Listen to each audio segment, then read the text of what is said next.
Welcome back. Now the sports lead. Break out the beer and get your favorite pizza joint on the line. NFL football officially back. The season kicks off tonight in Denver with a rematch of a playoff thriller.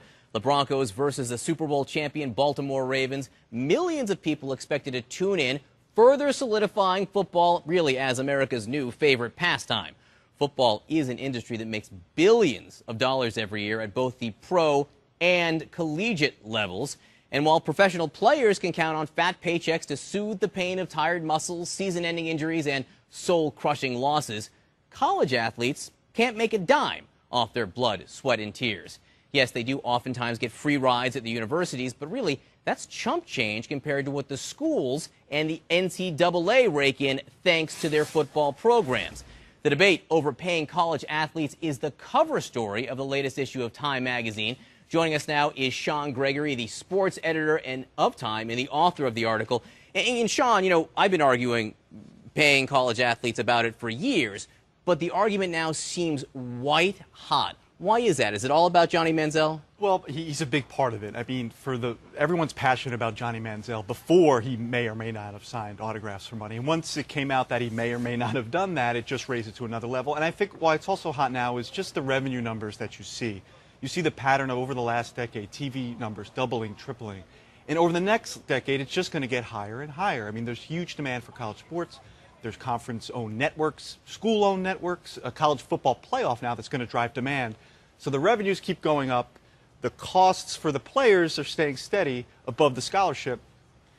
Something's got to give. How much money are we talking about here? One of the interesting figures in your article was you actually put a dollar figure on how much a college athlete was worth. Yeah, no, there have been studies about that. It's just the basic math to throw out there. If you took the share of revenues that, say, the NFL get from their teams, and you just split that amongst the college players, if you had a totally professionalized environment, which is aggressive and on the extreme end, you know, at a place like Texas A&M, if you paid all the 85 players equally, 85 scholarship players equally, it's about $225,000. That's a lot of money. Yeah, it's a lot of money. And the high revenue programs, you know, it's more. There are people who do point out that college students who do play football do get some support in terms of free rides, full scholarships, which is, you know, as a parent who's going to have to pay for college for his kids, that's a lot of money. They do make a lot of money. Why isn't that enough? Well, it's the option to offer more. I mean, we're not saying every school has to pay their players. We're saying, why is there this restraint? Why can't a player who might be worth more than the scholarship because of all these millions of dollars, why can't he have the option to get more? Go out and sign autographs, sell shirts, and the like. Tell me how a pay structure would work, because it gets very complicated very fast. There are Title IX issues. If they were going to pay the male college athletes by law, in theory, you would think they would have to pay female college athletes also. Do you pay every member of the football team the same amount?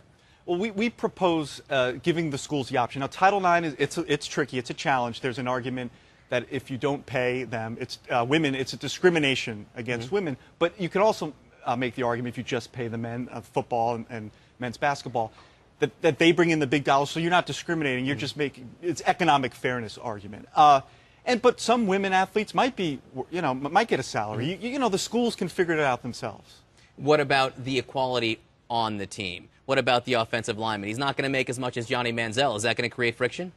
You know, I don't totally buy that. I mean, you know, in every workplace environment, some people get paid more than others. In the Olympics, for example, where athletes can get sponsorships, Michael Phelps' sponsorship level is a lot different than the other swimmers.